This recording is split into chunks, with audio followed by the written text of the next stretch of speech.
Maintenant, on arrive à un point très important, si tu permets. Si tu permets, il y a donc des mouvements. Il y a un bouillonnement qui a conduit à des mouvements, qui a conduit à de la violence dans les années 80, qui a bousculé, fait bouger les acteurs principaux à l'intérieur du régime Chadli. Parmi ces acteurs qui sont nés, et nous pensons qu'ils sont nés grâce justement à ces mouvements de la société, aussi bien libéraux, culturalistes, berbéristes, islamistes, que peut-être d'autres mouvements à l'intérieur de l'armée que nous ne connaissons pas. Tous ces mouvements-là ont conduit à la naissance, entre guillemets, tu vas peut-être nous donner ton point de vue là-dessus, d'un mouvement réformiste à l'intérieur de la présidence de la République, à l'intérieur du pouvoir, qui, depuis les années 85-86, a été, d'après ce qu'on raconte, conduit par un certain Mouloud Hamouche. Et d'autres, sachant qu'à l'époque, il y avait un nouveau Premier ministre qui avait remplacé Abdelghani, qui s'appelle Abdelhamid Abrahimi. Il y a une crise qui commence, crise économique terrible à partir de la fin 85, début 86, qui commence donc à avoir des effets directs sur la société. La déstabilisation interne, elle est là à travers les différents mouvements. Le régime continue dans sa répression contre les mouvements.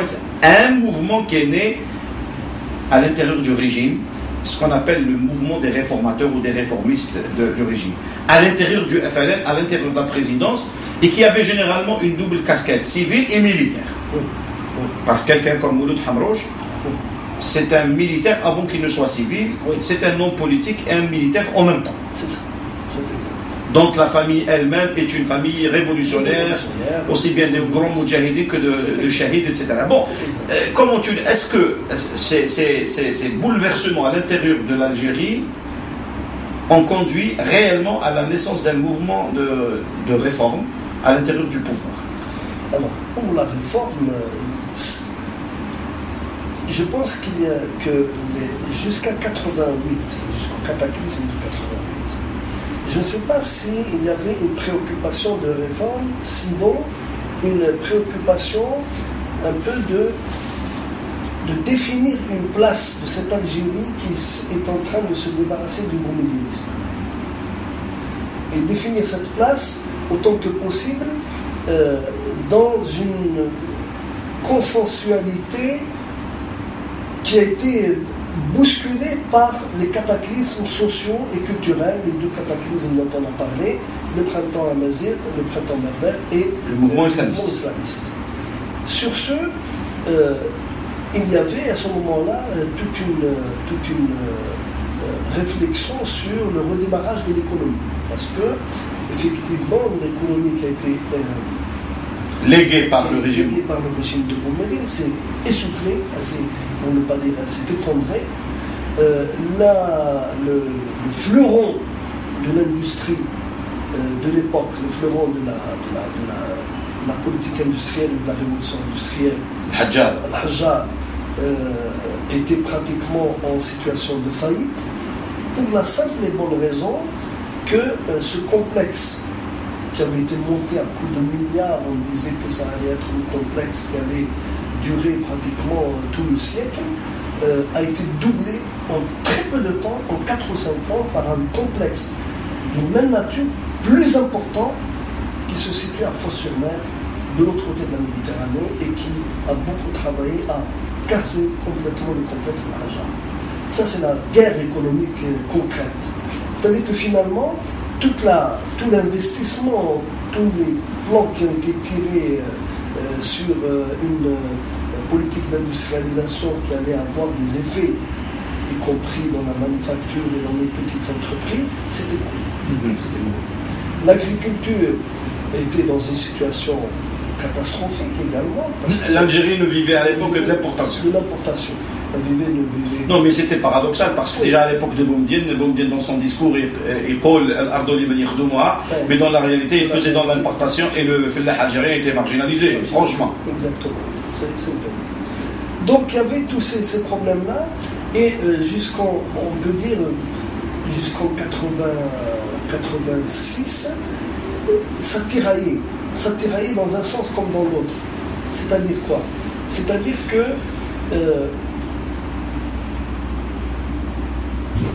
je ne sais pas si c'est la nouvelle équipe plutôt que le nouveau régime.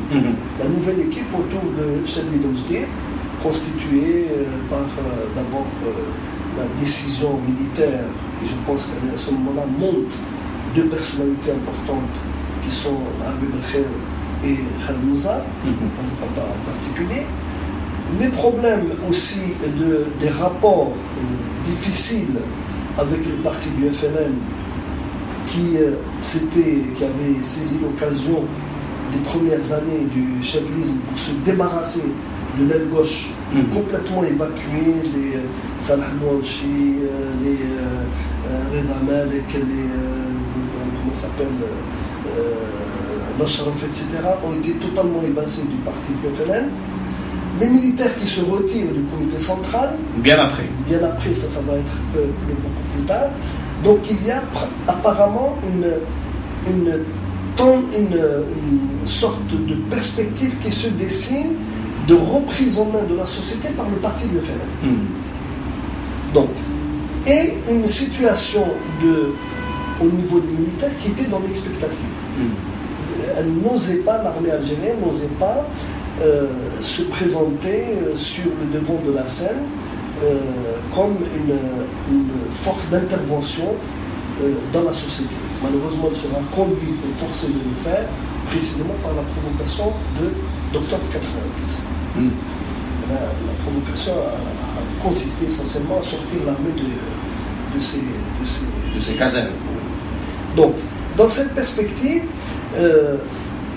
on peut dire que la gestion Ahmed Ben Ahmed a été surtout une gestion, la gestion du Premier ministre Ahmed Ben Ahmed, était une gestion essentiellement qui confortait le pouvoir de la bureaucratie. La bureaucratie des institutions comme les APC, les wilayas, les daïras, etc. Il fallait donc dans un premier temps consolider les assises institutionnelles de contrôle de la population, les assises institutionnelles de l'État qui contrôlent directement la population. Comme si les stratèges, s'il y avait des stratèges, se sont dit la turbulence introduite par Boumediene a fait que l'État n'a plus de crédibilité institutionnelle, il risque de retourner à ses réflexes premiers, c'est-à-dire fonctionner dans le populisme. C'est-à-dire que toi, Lakhtar, tu ne penses pas qu'il y ait eu, à un moment de 85-86, à cette période de bouleversements politiques, de bouleversements sociaux à l'intérieur de la société, ainsi que des prémices qui étaient là, d'une crise, d'une farouche crise économique, tu ne penses pas et tu ne reconnais pas l'existence d'un mouvement réformiste à l'intérieur du régime qui était, qui avait compris qu'il fallait ouvrir la société, qu'il fallait libéraliser un peu plus, qu'il fallait démocratiser etc. et préparer la société autrement, particulièrement sur le plan économique. C'est de ça parce que dans la classification du régime lui-même, on reconnaît par exemple un certain Hamrouche, avec d'autres bien sûr, les cadres de la nouvelle génération, particulièrement FLN, le mérite d'avoir commencé déjà un travail de réforme de l'intérieur du régime. C'est-à-dire que c'est des gens qui pensaient pouvoir changer le régime en douceur, mais de l'intérieur. Moi je les vois, je ne les vois pas pré-88, je les vois post-88. Pré-88, je crois que la situation était encore confuse, même si au niveau par exemple de la publication, au niveau de la circulation des idées, c'est vrai que c'est à ce moment-là qu'on sent un frémissement. À ce moment-là, ça veut dire quoi? Le milieu des années 80. 86-88. On sent qu'il y a un frémissement. Il y a de nouvelles idées qui apparaissent. Il y a une réflexion économique de type néo-keynésien qui essaye d'allier l'interventionnisme de l'État avec une sorte d'ouverture libérale. C'est une sorte de moyen terme. Et je pense qu'on a aussi commencé à ce moment-là à sortir un certain nombre d'arguments très curieux du point de vue de la doxa scientifique. On a commencé à parler de disciplines islamiques. C'est-à-dire l'économie islamique, la sociologie islamique, la philosophie islamique. Et ça, dans le cadre universitaire, là je parle de ce que j'ai eu à constater, à voir. Par exemple... Mais ça, ça existait à travers le monde arabo-musulman, parce que c'est une forme de démarcation par rapport au marxisme, à l'école marxiste, à l'école libérale, etc. Ça a pris. Moi, je n'étais pas en Algérie avant 86, je suis rentré en 86. Et en 86, ce que je suivais de près, je crois qu'on était encore dans une sorte de débat, d'emprise sur l'option, ou plutôt la confrontation école néo-keynésienne et école marxisante, jusqu'à 88. Je vais donner pour preuve un texte, parce que j'ai eu à répondre à ce texte. Il y a un philosophe qui s'est amusé à faire de l'économie. C'est très curieux, parce que ça, c'est l'esprit éclectique de chez nous.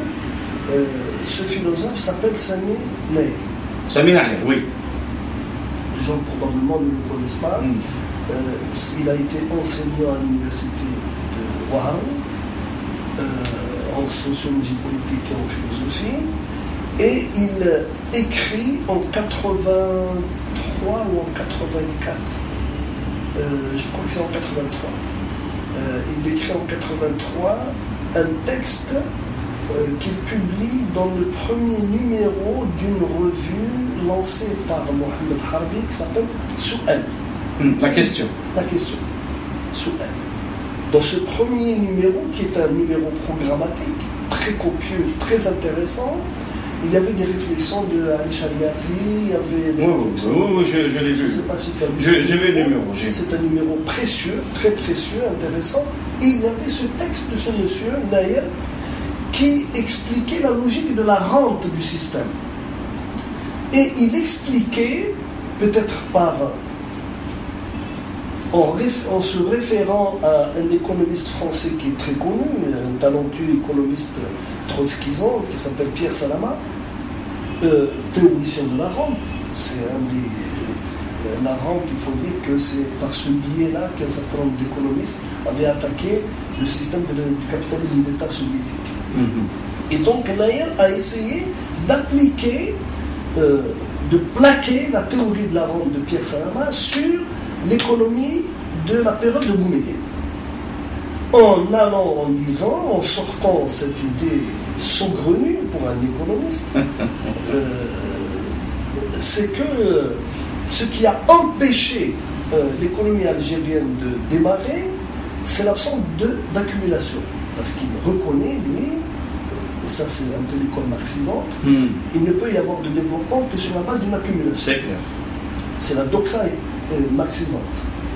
Mais là où il y a perversion, dit-il, c'est que la rente a été bouffée et il sort une énormité qui m'a obligé à lui répondre.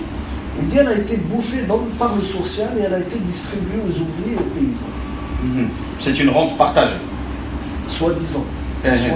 La démocratisation de la rente. La clochardisation de la rente. C'est pas la démocratisation de la rente. Oui, parce que il se fout du monde, quoi. Et donc, à ce moment-là, le débat, je voulais parler de ça parce que ça montrait que nous étions encore dans le débat de l'économie dure, l'économie de confrontation qui part de la période de la fin de la Deuxième Guerre mondiale jusqu'à la fin des années 70, jusqu'à la crise du pétrole. Et c'était économie libérale keynésienne ou néo-keynésienne contre l'économie étatique de type modèle soviétique. Le texte de Naher s'inscrit dans cette logique. Mais ce qui apparaît en parallèle à ça, c'est un ensemble de réflexions tardives, malheureusement, qui ont pris le relais des réflexions d'un homme pour qui j'ai beaucoup d'estime, scientifique et académique, que je ne connais pas politiquement, je ne sais pas ce qu'il vaut, tu le connais mieux que moi, c'est Abdelmajid Meziane, qui a fait une énorme thèse sur l'économie, les principes d'économie chez Ibn Khaldun, que je n'ai pas lu malheureusement. C'est un ouvrage que j'ai longtemps cherché. Et, il a été réédité à plusieurs reprises, je pourrais t'en ramener un exemplaire. Est-ce que la version française a été rééditée? Parce oui. que moi je l'ai trouvée en version arabe. Elle existe aussi bien en langue arabe qu'en langue française. Comme j'ai plus de facilité à lire pour la rapidité. Tu n'as pas besoin de le prouver. D'accord. Je lis en arabe. Très bien. Mais le problème. Non, mais l'arabe te lit. T'inquiète pas. Vas-y. Donc, Abdelmajid Meziane a ouvert cette réflexion. Lui, il l'a ouverte d'un point de vue disciplinaire. C'est clair. C'est devenu doctrinaire. C'est ça le drame, c'est le glissement de la discipline vers la doctrine. La discipline, c'est une matière de réflexion, d'élaboration, basée fondamentalement sur le doute et le débat. La doctrine, il n'y a pas de doute, il n'y a pas de débat. C'est une ligne politique. Et ce qui était en filigrane dans la réflexion d'Abdelmajid Meziane est devenu doctrinaire chez un certain nombre de gens qui ont commencé à parler d'économie islamique. 85, 86, 87. C'est une période qui tourne la page des spéculations tout à fait farfelues du style de séminaire, etc. Non, mais je vois juste une parenthèse, mon ami. J'ouvre juste une parenthèse. Que toi, tu te situes dans une perspective universitaire. C'est-à-dire que tu parles dans un cadre purement universitaire. Non, pas politique. Non, parce qu'à l'époque déjà, il n'y avait rien, aucune influence d'une thèse comme celle d'Abdelmajid Meziane, cet immense, cet incommensurable penseur intellectuel que j'ai côtoyé pendant presque une vingtaine d'années, et qui n'avait rien à voir avec les soi-disant décideurs à l'intérieur du pouvoir, qui ne pouvaient en toute modestie ni comprendre Abdelmajid Meziane, ni comprendre Keynes, ni comprendre l'économie étatique, modèle soviétique, etc. Sincèrement, il faut le dire. Donc, ça peut être à titre purement théorique, universitaire, etc., sachant que Abdelmajid Meziane, en réalité, n'a rien à voir avec cette tendance dite islamiste qui veut islamiser l'économie, à l'instar de la grande tradition chrétienne depuis l'époque de Bossuet, qui avait déjà écrit vers une éthique de l'économie de l'Église, un ouvrage extraordinaire. Donc l'Église elle-même avait pensé une sorte d'économie catholique, d'économie de l'Église, etc.